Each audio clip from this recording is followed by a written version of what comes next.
बच्चों अब हम लोग पढ़ेंगे किसके बारे में? सेल मेम्ब्रेन के बारे में ना, प्रोकैरियोटिक सेल। किस सेल मेम्ब्रेन के बारे में पढ़ेंगे?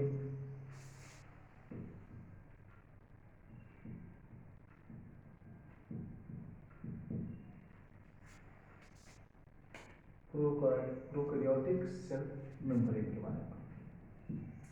अच्छा, पिछले जो हम लोग पिछले लेक्चर में पढ़े थे वो कहाँ तक पढ़े चलते थे बेटा? ग्राम नेगेटिव और ग्राम पॉजिटिव बैक्टीरिया के बारे में पढ़े थे ना, कि ग्राम नेगेटिव बैक्टीरिया क्या होता है और ग्राम पॉजिटिव बैक्टीरिया क्या होता है। और आज क्या बेटा? हाँ, साइटोप्लाज्म के बारे में भी पढ़े थे हम लोग। हाँ, साइटोप्लाज्म के बारे में भी पढ़े थे। तो आज हम लोग किसके बारे में पढ़ेंगे बेटा? प्रोकैरियोटिक सेल के सेल मेम्ब्रेन के बारे में, जिसे हम लोग प्लाज्मा मेम्ब्रेन भी कहते हैं। क्या कहते हैं बेटा? Plasma membrane.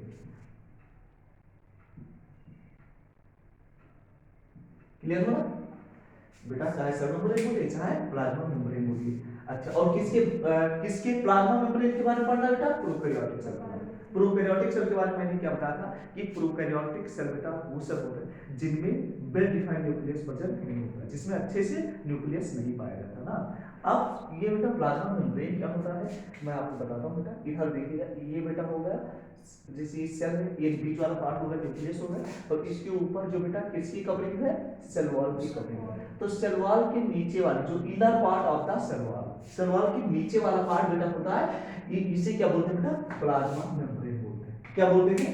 प्लाज्मा मेम्ब्रेन बोलते हैं। अच्छा, ये चीज तो बहुत अच्छे से समझ में आ गई होगी कि तो प्लाज्मा मेम्ब्रेन के ऊपर ही सेल वॉल पाया जाता है ना। सेल वॉल क्या होता है बेटा? आउटर मोस्ट लेयर होता है। और ध्यान देखिएगा ये बेटा फीचर्स होता है प्लांट सेल में। सेल वॉल किसमें पाया जाता है? प्लांट सेल में पाया जाता है। तो आपको ये सब बैक्टीरिया, हाँ बैक्टीरिया में भी सेल वॉल पाया जाता है। क्लियर हो ना? इसीलिए बैक्टीरिया में एक एक्सेप्शन है, एक क्या है बेटा? अपवाद है।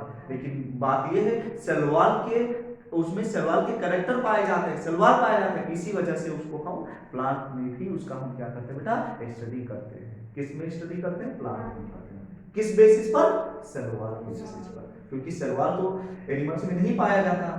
सेल वॉल किस में पाए जाते हैं? प्लांट में पाए जाते हैं, पेड़ पौधों में पाए जाते हैं, और बैक्टीरिया में भी सेल वॉल देखने को मिलता है बेटा। क्लियर में इतनी चीजें समझ में आई? अब बेटा हम लोग इसके बारे में पढ़ते हैं। किसके बारे में बेटा? प्लाज्मा मेम्ब्रेन के बारे में, या इसी को हम बोलते हैं सेल मेम्ब्रेन के बारे में पढ़ते हैं। तो अब बढ़िया इसके बढ़िया फीचर्स भी हम लोग लिखते हैं और सारी चीजें हम लोग सीखते हैं।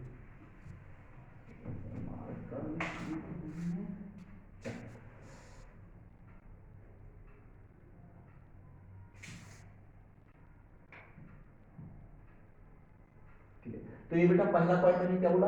इनर होता है बेटा, क्या होता है ये मैंने बताया? Inner to cell wall, cell wall के नीचे वाला पार्ट है ना। तो यहाँ पे क्या लिखेंगे बेटा? हाँ, inner to cell wall. Cell wall के जो नीचे वाला पार्ट होता है उसे उसे क्या बोलते हैं बेटा? प्लाज्मा मेम्ब्रेन बोलते हैं। क्या बोलते हैं? प्लाज्मा मेम्ब्रेन बोलते हैं। और ये बेटा वैसे होते हैं जैसे यूकेरियोटिक में। देखो मैंने आपको बताया सेल मेम्ब्रेन की बात किया जाए तो सेल मेम्ब्रेन बेटा यूकेरियोटिक में भी पाए जाते हैं और प्रोकैरियोटिक में भी पाए जाते हैं ना। तो ये कॉमन फीचर्स होते हैं। सेल मेम्ब्रेन किसमें पाए जाते हैं? ये एनिमल में भी पाए जाते हैं और ये प्लांट में पाए जाते हैं ना। यानी सिंपल सा मतलब है ये यूकेरियोटिक सेल में पाए जाते हैं और प्रोकैरियोटिक सेल में पाए जाते हैं। तो यहाँ पे हम लोग लिख सकते हैं सिमिलर टू यूकेरियोटिक। क्या लिखते हैं? Similar to eukaryotic. बिल्कुल वैसे होते हैं जैसे यूकेरियोटिक में पाए जाते हैं। सिमिलर टू यूकेरियोटिक बेटा लिखते जाइए आपको यूकेरियोटिक। क्लियर हो ना? समझ आया नहीं आया? इसीलिए तो बेटा ये रिक्वायरमेंट ऑफ एवरी ऑर्गेनिज्म, जितने भी लिविंग ऑर्गेनिजम्स हैं सब में ये क्या होता है बेटा? रिक्वायर्ड होता है ना। तो यहाँ पे तीसरा पॉइंट लिख लेंगे। क्या लिख लेंगे? Requirement of every living organism.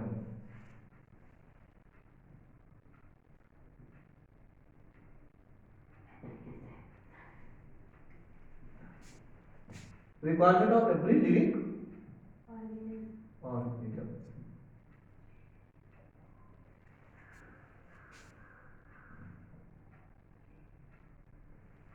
चलो बेटा क्लियर हो ना? बेटा ये सब में पाया जाता है, चाहे वो यूकेरियोटिक हो चाहे वो प्रोकैरियोटिक हो। और बच्चों अब यहाँ पर हम लोग उसके बारे में पढ़ेंगे।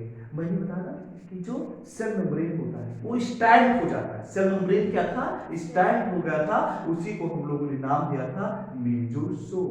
क्या नाम दिया था? मेसोसोम दिया था। अब मैं बताता हूँ बेटा, बहुत अच्छे से चीजें समझिएगा मेरी बात को। इतनी चीजें आगे समझ में पक्का नोट कर लेना, ठीक है, गुड।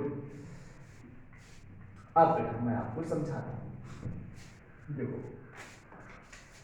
मैंने बताया ना जो प्लाज्मा मेम्ब्रेन मैंने आपको बताया था, और फिर मैंने कहा था ये स्टैंड हो जाता है। क्या हो जाता है बेटा? स्टैंड हो जाता है, जिसे किसी को मैंने क्या नाम दिया था? मेसोसोम्स बोला था। क्या बोला था? मेसोसोम्स बोला था। आप समझिएगा, हाँ बेटा मेसोसोम्स। क्लियर हो बेटा? ये तो मैंने बताया था ना कि इसमें जो है माइटोकॉन्ड्रिया नहीं पाया जाता ना। माइटोकॉन्ड्रिया जब नहीं पाया जाता तो एटीपी का फॉर्मेशन कैसे होगा? एनर्जी का, समझ आया? तो बेटा तो जो रिस्पिरेशन प्रोसेस होता है वो किसमें होता है? माइटोकॉन्ड्रिया में होता है। क्लियर हो ना? कैरियोटिक में। लेकिन जब जिसमें अब इसमें तो नहीं पाया गया ना बेटा माइटोकॉन्ड्रिया, तो माइटोकॉन्ड्रिया वाला काम कौन करता है? मेसोसोम करता है। कौन करता है? मेसोसोम करता है ना बेटा। तो हम लिख सकते हैं यहाँ पर बेटा जो एक्सटेंशन वाला पार्ट है, जो सेल प्लाज्मा मेम्ब्रेन में जो एक्सटेंशन वाला पार्ट है, उसे हम लोग क्या बोलते हैं बेटा? उसे बोलते हैं मेसोसोम्स बोलते हैं। क्या बोलते हैं? मेसोसोम बोलते हैं। मेसोसोम के बारे में मैंने आपको पिछले वीडियो में भी बताया था। अब देखिएगा मेसोसोम्स के बारे में डिटेल से बात करेंगे, इसमें क्या कौन कौन सा फंक्शन होता है। क्लियर है ना? ये बेटा सबसे पहले रेस्पिरेशन में हेल्प करता है। माइटोकॉन्ड्रिया जब इसमें नहीं पाया जाता है तो उसका, समझ आ रहा है, उसके जगह मेसोसोम्स ले लेता है और ये करता है क्या बेटा? रेस्पिरेशन। क्लियर हो ना? तो साफ साफ मामला है कि बैक्टीरिया में रेस्पिरेशन में कौन हेल्प करता है? मेसोसोम्स हेल्प करता है। क्लियर हो ना? यानी प्रोकैरियोटिक सेल में क्या माइटोकॉन्ड्रिया तो नहीं पाए जाते, समझ आया बेटा? तो वहां पे रेस्पिरेशन का काम कौन करेगा? मेसोसोम करेगा। कौन करेगा? मेसोसोम करेगा। तो यहाँ पर हम सीरियल से लिख देते हैं बढ़िया से अच्छे से बेटा, मेसोसोम्स। अब देखो बेटा इसके बारे में हम लोग ये, तो सबसे पहले मैंने क्या बताया बेटा? ये क्या करेगा? रेस्पिरेशन। क्या करेगा? Respiration, right. और दूसरा ये करेगा बेटा रेप्लिकेशन ना। अच्छा रेप्लिकेशन क्या होता है? ये कॉपी करने में बहुत क्या करता है बेटा? हेल्प करता है। ये क्या करने में हेल्प करता है? कॉपी करने में हेल्प करता है। ठीक है बेटा, जेनेटिक मटेरियल को क्या करेगा बेटा? कॉपी करने में बहुत ज्यादा हेल्प करता है, इसलिए हम क्या बोलते हैं इसे? ये रेप्लिकेशन में क्या करता है? रेप्लिकेशन करता है। क्लियर है ना? तो मेसोसोम किसमें हेल्प करता है? रेप्लिकेशन।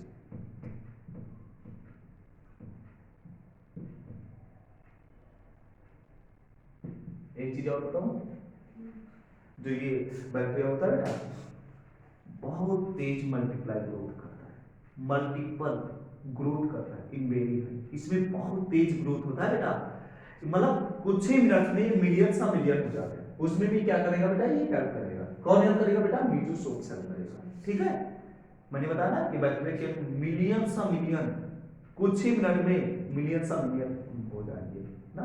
बैक्टीरिया की एवरेज लाइफ स्पैन कितनी होती है? बैक्टीरिया की एवरेज लाइफ स्पैन कितनी होती है? 20 मिनट होती है ना बेटा, 20 मिनट 20 मिनट। जितनी देर तुम पढ़ रहे हो उतने में मैंने बताया ना कि वो क्या करते हैं? पैदा हुए, पैदा हुए, क्लियर हो ना बेटा? बच्चे हुए, स्कूल गए पढ़ने लिखने, क्लियर हो ना? पढ़ लिख के नौकरी लग गई, नौकरी में शादी विवाह हुई, और शादी विवाह होने के बाद समझ आया, बाल बच्चे हुए, दादा परदादा बन के मर गए। सब कितने मिनट में होगा? 20 मिनट में। क्लियर है ना? तो जो बैक्टीरिया की लाइफ स्पैन होती है बेटा वो कितने मिनट में? 20 मिनट होती है। चलिए, और तो ये रेप्लिकेशन बहुत हाई करते हैं बेटा, मैंने बताया ना कि मिलियन सा मिलियन हो जाते हैं। क्लियर हो ना? और उसमें कौन हेल्प करता है बेटा? मेसोसोम्स। कौन हेल्प करता है? मेसोसोम्स। क्लियर हो बेटा? इसमें बहुत सारे एंजाइम का भी क्या करता है बेटा? बहुत सारे एंजाइम्स इसी में पाए जाते हैं। किसमें?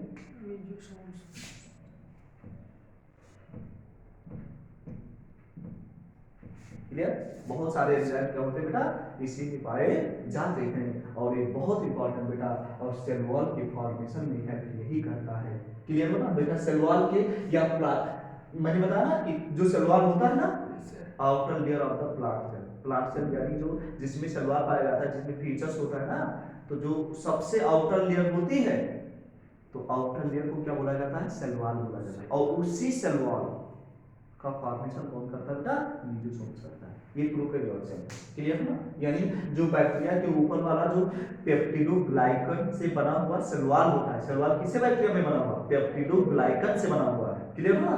तो पेप्टिडोग्लाइकन का सेल वॉल बना होता है, उसमें क्या करता है बेटा, एक हेल्प करता है। तो यहाँ पे लिख लीजिए एक पॉइंट, सेल वॉल का ये क्या करता है बेटा, फॉर्मेशन करता है।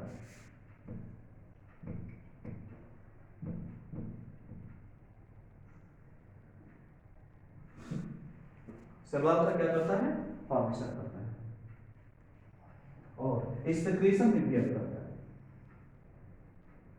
किसमें करता है बेटा, सेक्रेशन। सेक्रेशन क्या मुझे बताना कि जैसे क्या होता है कि कोई चीज बैक्टीरिया से बाहर जाना हुआ, वो सेल से बाहर जाना हुआ, तो बाहर जाने में भी क्या करता है बेटा, किसी भी चीज को बाहर जाने में ये हेल्प करता है, सेक्रेशन करता है। कौन बेटा, मीजोसोम्स ना बेटा, इस सेक्रेशन में भी हेल्प करता है। किसी भी चीज को सेल से बाहर जाना तो इजीली से मीजोसोम्स पे हेल्प करेगा, जाने देगा।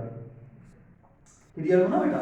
और increase surface area of enzyme reaction, और ये बेटा क्या करता है, इंक्रीज कर देता है, इंक्रीज सरफेस एरिया और एंजाइम एक्टिविटी। ये लाइन बहुत ज्यादा इंपॉर्टेंट है। इंक्रीज सरफेस, ये सरफेस एरिया को भी क्या करता है बेटा, इंक्रीज करने में हेल्प करता है। सरफेस एरिया को क्या कर देता है, बढ़ा देता है ना बेटा। और जब क्या करेगा बेटा, सरफेस एरिया को इंक्रीज कर देगा, क्योंकि जब सरफेस एरिया इंक्रीज होता है तभी जा करके बेटा एंजाइम एक्टिविटी होती है। एंजाइम प्रॉपर्ली से वर्क तब कब कर पाता है बेटा, एंजाइम प्रॉपर्ली से वर्क जब कर पाएगा जब उसका सरफेस एरिया ज्यादा हो। सरफेस एरिया क्या हो, ज्यादा हो, और उसी सरफेस एरिया को क्या कर देता है बेटा, मीजोसोम क्या कर देता है, बढ़ा देता है। क्लियर हो ना बेटा, समझ आएगा।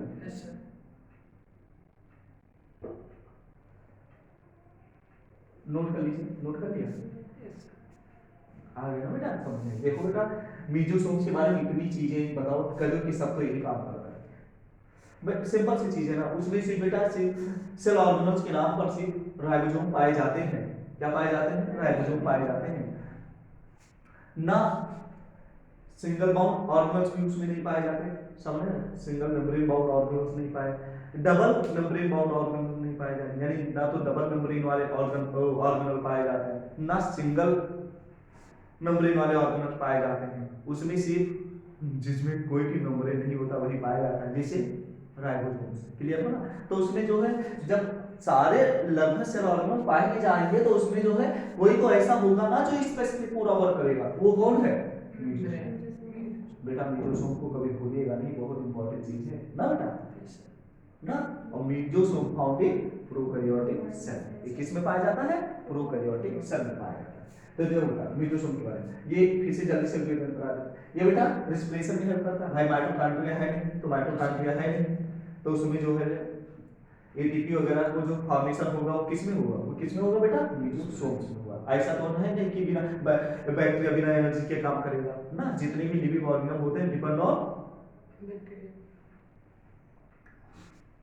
जितने भी बेटा जितने भी लिविंग ऑर्गेनिजम्स होते हैं वो बेटा एक किस पे, एनर्जी पे ही तो डिपेंड होते हैं ना। बिना एनर्जी के तो सर्वाइव नहीं कर पाएंगे। तो इसी वजह से बेटा वो किस में मतलब रेस्पिरेशन होता है बेटा, मीजोसोम में होता है। फिर मैंने बताया रेप्लिकेशन, ये बहुत तेज क्या करते हैं, रेप्लिकेट करते हैं बहुत ज्यादा। ये क्या करते हैं, अपने आप में डिवाइड होकर के बहुत सारे बन जाते हैं ना, मिलियन मिलियन होते हैं, मैंने आपको बताया। तो उसमें रेप्लिकेशन में भी बहुत ज्यादा ये क्या करते हैं बेटा, हेल्प करते हैं। एंजाइम ना, बहुत सारे एंजाइम उसमें पाए जाते हैं। क्लियर हो ना, किसमें, किस एंजाइम किसमें पाए जाते हैं बेटा, मीजोसोम में पाए जाते हैं ना बेटा। और ये सेल वॉल के फॉर्मेशन में भी हेल्प करता है, और सेल से किसी भी चीज को सेक्रेट करने का हेल्प करता है ना, सेल से किसी भी चीज को बाहर निकालने में क्या करता है, ये हेल्प करता है। और बेटा increase surface area for enzyme activity. Enzyme activity के लिए मैंने बताया कोई भी एंजाइम अपना वर्क करता है उसके लिए ज्यादा सरफेस एरिया चाहिए, तो ये क्या करता है, सरफेस एरिया को क्या कर देता है, बढ़ा देता है। और बढ़ा देता है बेटा मीजोसोम बढ़ा देता है। तो चीजें समझ में आई बेटा, मीजोसोम कितना ज्यादा इंपॉर्टेंट है ना। ये बेटा स्ट्रैंड होता है, मैंने बताया ना बेटा, एक एक्सटेंशन होता है, बिल्कुल एकदम से एक्सटेंशन होता है। किसमें बेटा होता है ये किसमें एक्सटेंशन होता है बेटा, प्लाज्मा मेम्ब्रेन। क्लियर हुआ। अच्छा ये बेटा ये ट्यूब्यूल के भी फॉर्म में पाए जा सकते हैं, ये वेसिकल फॉर्म में, ये राउंड में भी पाए जा सकते हैं। जो बेटा ये मीजोसोम्स होते हैं ये ट्यूब्यूल्स भी फॉर्म में पाए जा सकते हैं, राउंड फॉर्म में भी पाए जा सकते हैं ना। तो ये दो तीन फॉर्म में पाए इजीली से जा सकते हैं, जरूरी नहीं कि आपको इसी तरीके से दिखाई दे ना। इसका जो है शेप चेंज भी हो सकता है मीजोसोम का। चलिए अब हम लोग पढ़ते हैं बेटा क्रोमैटोफोर के बारे में। किसके बारे में पढ़ेंगे, क्रोमैटोफोर के बारे में। ये चीजें समझ में आ रही, नोट कर लीजिए, ठीक है, गुड।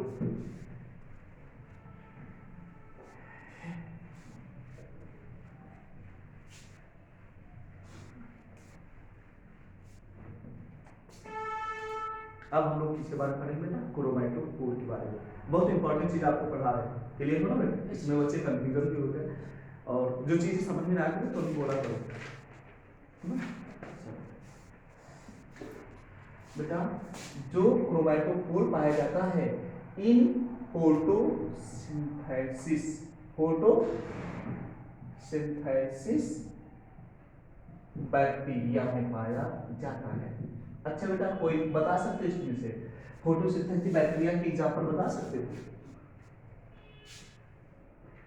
मैंने आपको बताया नहीं ना, BGA ब्लू ग्रीन एलगी, क्या ब्लू ग्रीन एलगी। अच्छा बेटा नाम से पता चलता है कि ब्लू ग्रीन एलगी ये कोई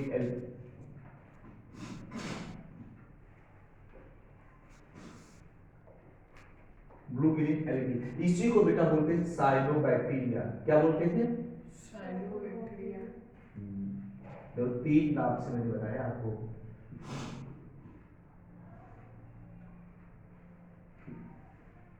इसी को बेटा ब्लू ग्रीन एलगी साइनोबैक्टीरिया भी बोलते हैं।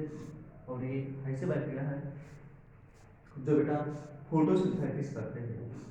फोटोसिंथेसिस का मतलब समझ है ना, जो अपना फूड खुद बना लेते हैं, अपना जो फूड होता है खुद प्रिपेयर कर लेते हैं ना। अब देखो बेटा उसमें एक अदर एक्सटेंशन पाया जाता है। जो फोटोसिंथेसिस बेटा बैक्टीरिया होता है ना, क्या होता है फोटोसिंथेसिस बैक्टीरिया, उसमें एक अदर एक्सटेंशन पाया जाता है। ध्यान दीजिएगा, उसमें एक अदर एक्सटेंशन पाया जाता है, अदर एक्सटेंशन पाया जाता है। और उस एक्सटेंशन को हम लोग नाम देते हैं बेटा, इसी को नाम देते हैं क्या, क्रोमैटोफोर। क्या बेटा नाम देते हैं, क्रोमैटोफोर।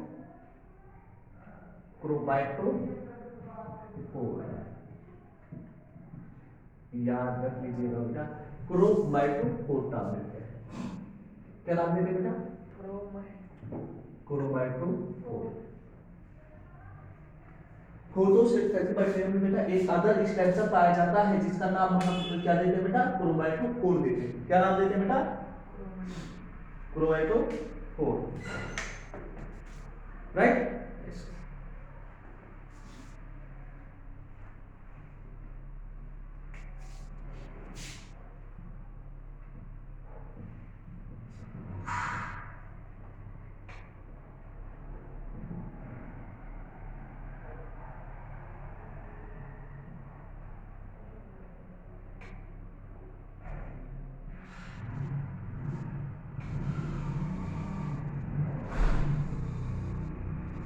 आप देखो ये क्रोमैटोफोर क्या होता है बेटा, ये कलरिंग होता है, ये कलरिंग पिगमेंट होता है।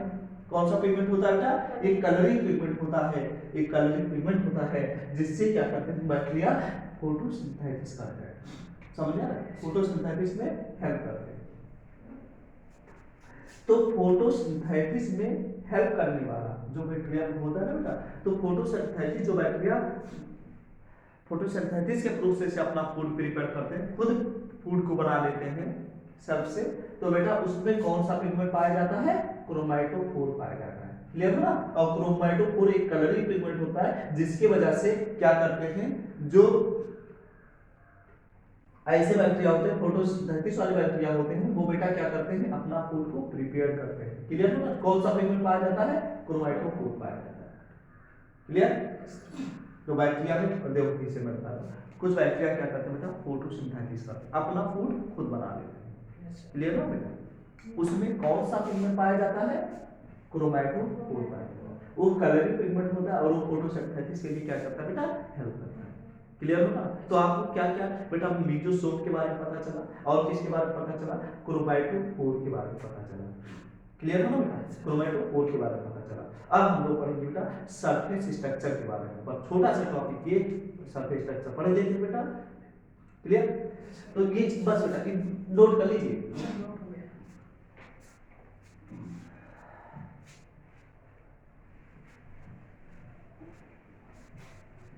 इसका बेटा सरफेस जो स्ट्रक्चर होता है वो क्या होता है और कैसे होता है ये बताते हैं। अच्छा इसमें मैं आपको जो इसमें थोड़ा सा मैं राइबोसोम के बारे में बता देता हूँ, हल्का सा बता देता हूँ ना बेटा। किसके बारे में, राइबोसोम के बारे में। ध्यान दीजिए बेटा, ये दोनों पाए जाते हैं ना बेटा, ना बेटा। हाँ राइबोसोम के बारे में, किसके बारे में बात करेंगे हम लोग, राइबोसोम के बारे में। जो राइबोसोम्स होते हैं क्या होते हैं, राइबोसोम्स होते हैं। इनको बेटा कहा जाता है प्रोटीन फैक्ट्री। क्या कहा जाता है, प्रोटीन फैक्ट्री कहा जाता है। अच्छा प्रोटीन फैक्ट्री क्यों कहा जाता है, इसे क्या कहा जाता है बेटा, प्रोटीन फैक्ट्री क्यों कहा जाता है, क्योंकि ये फॉर्मेशन करते हैं किस चीज का, प्रोटीन का ना। तो सिंथेसिस ऑफ प्रोटीन, दूसरा लिख लीजिए बेटा, सिंथेसिस ऑफ प्रोटीन।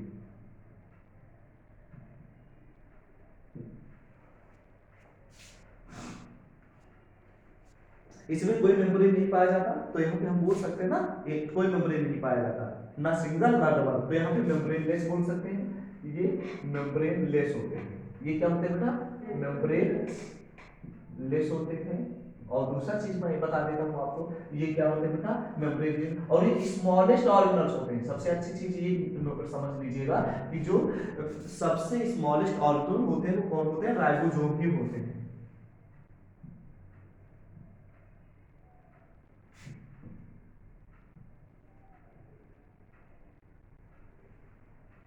ना। क्लियर हो ना बेटा, जो स्मॉलेस्ट ऑर्गेनल्स होते हैं वो कौन से होते हैं, राइबोसोम भी होते हैं। क्लियर। इतनी चीजें इनके बारे में समझ में आई। ये बेटा कंपोज्ड ऑफ, लिख लीजिए ये चीज जरूर लिख लीजिएगा, composed of ribosomal RNA along with protein.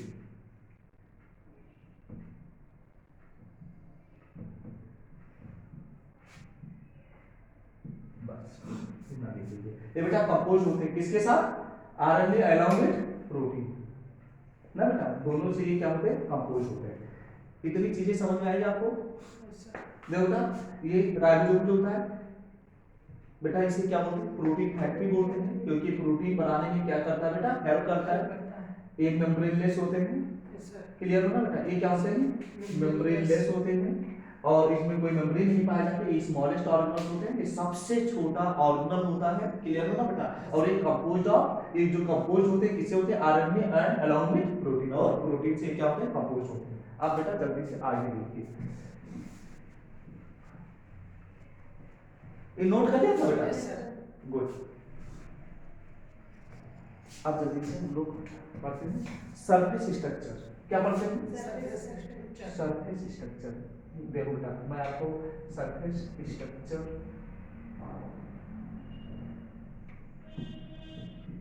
ऐसी बताओ। कुछ बैक्टीरिया क्या करते हैं, बैक्टीरिया मोटाइल होते हैं और कुछ बैक्टीरिया होते हैं नॉन मोटाइल होते हैं ना। कुछ बैक्टीरिया मूवमेंट कर सकते हैं, चल सकते हैं ना बेटा, और कुछ होते हैं नॉन मोटाइल होते हैं, एक फिक्स होते हैं। क्लियर हो ना बेटा, क्लियर। तो जिसमें ऐसे बैक्टीरिया जिसमें क्या पाया जाता है, फ्लैजिला पाया जाता है। क्या पाया जाता है बेटा, फ्लैजिला पाया जाता है। वो बैक्टीरिया मूवमेंट कर सकते हैं, बैक्टीरिया मूवमेंट कर सकते हैं। तो इधर देखो बेटा, सबसे पहले हम बात करते हैं किसके बारे में बेटा, फ्लैजिला के बारे में। किसके बारे में? फ्लैजिला। यदि वो बेटा, मैंने आपको क्या बताया कि यदि वो फ्लैजिला जो होते हैं बेटा मोटाइल है, क्या है बेटा? मोटाइल है। मोटाइल का मतलब समझ गए ना? मोटाइल किस होता है? ऐसे बैक्टीरिया जिसमें फ्लैजिला पाया जाता है, समझ गया? फ्लैजिला जिसमें पाया जाता है वो क्या होते हैं बेटा? मोटाइल होते हैं ना, यानी वो चल सकते हैं, एक स्थान से दूसरे स्थान पर चल सकते हैं ना, मोटाइल होते हैं। और जिसमें फ्लैजिला नहीं पाया जाता, नहीं, हाँ वो स्थिर रहते हैं, वो चल नहीं सकते, क्लियर? वो मोटाइल नहीं कर सकते, वो नॉन मोटाइल होते हैं ना। यदि फ्लैजिला नहीं पाया गया है तो फ्लैजिला की ही वजह से बैक्टीरिया क्या करते हैं बेटा? मोटाइल होते हैं। और इसमें बेटा ये किससे बने होते हैं? फ्लैजिलिन प्रोटीन से। किससे बने होते हैं? हाँ, फ्लैजिलिन प्रोटीन से बने होते हैं, ये नोट कर लीजिएगा। कौन से प्रोटीन से बने होते हैं बेटा? फ्लैजिलिन प्रोटीन से बने होते हैं। क्लियर हो ना? ये चीजें समझ में आ रही ना? जैसे मैंने बताया ना कि जैसे जो यदि हम बात करें तो उसमें क्या पाया जाता है बेटा? इस तरीके से फ्लैजिला पाया जाता है, जिससे क्या करते हैं बेटा? ये क्या करते हैं? मूवमेंट कर सकते हैं, मतलब मोटाइल होते हैं। और ये नहीं पाया गया है फ्लैजिला तो क्या होता है बेटा? मोटाइल नहीं कर सकते, वो नॉन मोटाइल होते हैं। क्लियर हो ना? पक्का? अब एक सरफेस एरिया की बात आता है जिसको बेटा बोलते हैं पिलाई। क्या बोलते हैं बेटा? पिलाई। अच्छा, जो पिलाई होता है वो पहले लिख लीजिए, पिलीन प्रोटीन से मिलकर बना होता है। किस प्रोटीन से मिलकर के बना होता है? पिलीन। पिलीन प्रोटीन से मिलकर के बना होता है ना, पिलीन प्रोटीन से बना होता है ना। किससे बना होता है? पिलीन प्रोटीन से बना होता है जो पिलाई होता है। क्लियर है ना? और इसका काम क्या होता है? Helps in mating. Helps in mating. Mating या हम इसी को बोलते हैं कोगुलेशन। क्या बोलते हैं बेटा? कोगुलेशन बोलते हैं, कॉन्जुगेशन। कोल्ड हो गया ना तो इसीलिए प्रॉब्लम है। तो बेटा क्या बोलते हैं? इसे कॉन्जुगेशन बोलते हैं। हेल्प्स इन, चाहे मेटिंग बोलते हैं बेटा, चाहे कॉन्जुगेशन में क्या करते हैं बेटा? पिलाई करते हैं। कॉन्जुगेशन क्या होता है? एक मैंने बताया ना, मेटिंग का मतलब समझ है ना, सेक्सुअल रिप्रोडक्शन होता है। लेकिन बात ये होती है ना कि जो बैक्टीरिया वगैरह होते हैं उसमें ट्रू सेक्सुअल रिप्रोडक्शन नहीं होता। समझ में आया बेटा? तो उसमें क्या होता है बेटा? उसमें कॉन्जुगेशन होता है। किसमें? जो सेक्सुअल रिप्रोडक्शन बैक्टीरिया में होता है उसे क्या बोलते हैं बेटा? कॉन्जुगेशन होता है। लेकिन बताया ना मैंने, उसमें ट्रू सेक्सुअल रिप्रोडक्शन नहीं होता। तो बेटा ये हेल्प्स इन मेटिंग और कॉन्जुगेशन। जो बैक्टीरिया होते हैं, कुछ बैक्टीरिया क्या करते हैं? सेक्सुअल रिप्रोडक्शन करते हैं बट वो बिल्कुल ट्रू नहीं होता, उसी को क्या बोलते हैं? कॉन्जुगेशन बोलते हैं। क्लियर हो ना? इतनी चीजें आ गई समझ में? बेटा फ्लैजिला आपके समझ में आ गया और पिलाई भी आपके समझ में आया। अब एक छोटा सा एक बचा हुआ है, पिलाई के बाद बचा हुआ है एक लास्ट बेटा फिम्बरी। क्या बचा हुआ है? फिम्बरी। वो भी यहीं पे समझ लीजिए बस। क्या बेटा? फिम्बरी। अच्छा, फिम्बरी क्या होता है बेटा? फिम्बरी, फिम्बरी मैंने बताया ना, उसमें भी एक छोटे छोटे क्या होते हैं बेटा? एक हेयर लाइक स्ट्रक्चर होते हैं, बिल्कुल छोटे छोटे, तो उसे फिम्बरी बोलते हैं। और फिम्बरी क्या करता है बेटा? Helps in attachment. Helps in attachment.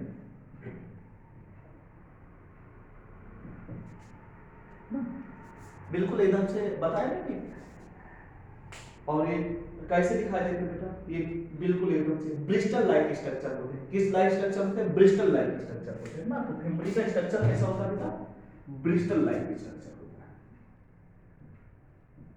Bristol like structure होता है। कैसा स्ट्रक्चर होता है बेटा? ब्रिस्टल लाइक स्ट्रक्चर होता है। और इधर जैसे ये बैक्टीरिया दूसरे बैक्टीरिया में क्या होता है बेटा ना, किसी होस्ट पे जा करके इसको अटैचमेंट होना, तो क्या होता है उसमें अटैचमेंट होने पे या कहीं और भी इनको अटैचमेंट होना, तो जहां भी अटैचमेंट की बात आती है, चिपकने की बात आती है, उसमें कौन हेल्प करता है बेटा? फिम्बरी हेल्प करता है। कौन हेल्प करता है? एक बैक्टीरिया किसके हेल्प से एक दूसरे पे चिपक सकता है? फिम्बरी की वजह से। फिम्बरी बेटा कैसा स्ट्रक्चर होता है? ब्रिस्टल लाइक स्ट्रक्चर होते हैं। क्लियर होगा बेटा? और मैंने बताया स्प्राउटिंग ऑफ द सेल होते हैं, सेल में क्या होते हैं? स्प्राउटिंग होते हैं। क्लियर है ना? एक चीज इतना समझ में आ गया आपको। और एक चीज याद रखिएगा, कहीं पे सीरिया नजर आता है, क्या आता है? सीरिया नजर आता है। तो जो सीरिया होता है बेटा, आप यहाँ पे देखिए, जो सीरिया होता है, और जो सीरिया होता है ये बड़े से इसमें लिख लीजिएगा, ये बेटा सीरिया जो पाया जाता है वो भी हेयर लाइक स्ट्रक्चर होता है, लेकिन ना बेटा हेयर लाइक स्ट्रक्चर होता है। और ये ज्यादातर यूनिसेलुलर देखने को मिलता है, ये भी मूवमेंट में हेल्प करता है, लेकिन ये ओनली पाया जाता है किसमें बेटा, ये यूकेरियोट्स में पाए जाते हैं। किस में पाए जाते हैं? यूकेरियोट्स में पाए जाते हैं। क्लियर है? आई होप कि जितनी चीजें मैंने बताया होगा वो सारी की सारी चीजें आपको क्या हो गई होगी, क्लियर हो गई होगी। क्लियर? और फिर हम लोग जो है बस ये जल्दी से नोट कर लीजिए एक चीज, इसके जो फ्लैजिला होते हैं बेटा, यहाँ पे इसके जो है ये 3 पार्ट भी होते हैं, इसके 3 पार्ट होते हैं। ये भी जरा सा हल्का सा नोट कर लीजिएगा, उसके नीचे लाइन करके नोट कर लीजिएगा। पहला होता है बेसल बॉडी, क्या होता है? बेसल बॉडी होता है। और जो दूसरा होता है, पहला होता है बेसल बॉडी और दूसरा होता है हुक होता है। क्या होता है? हुक होता है। और जो तीसरा होता है वो फिलामेंट होता है। क्या होता है? फिलामेंट होता है। ठीक, तो फ्लैजिला के कितने पार्ट होते हैं बेटा? 3 पार्ट होते हैं। फ्लैजिला के कितने पार्ट होते हैं? 3 पार्ट होते हैं। और कौन सा? क्या बेटा? हाँ बेटा, vessel body, hook and filament. और फिलामेंट क्या होता है बेटा? लॉन्गेस्ट पार्ट होता है। किसका? फ्लैजिला का। फ्लैजिला का लॉन्गेस्ट पार्ट कौन सा होता है बेटा? हाँ, ये तो यहाँ पे लिख सकते हो बेटा, लॉन्गेस्ट पार्ट। लॉन्गेस्ट पार्ट होता है फिलामेंट का। क्लियर बना? यस। चीजें क्लियर है? यस। पार्ट किया, राइट, डन। अब हम लोग आगे की क्लास में बेटा, आगे ये जो टॉपिक्स हैं हम लोग आगे क्लास में पढ़ेंगे। Thank you.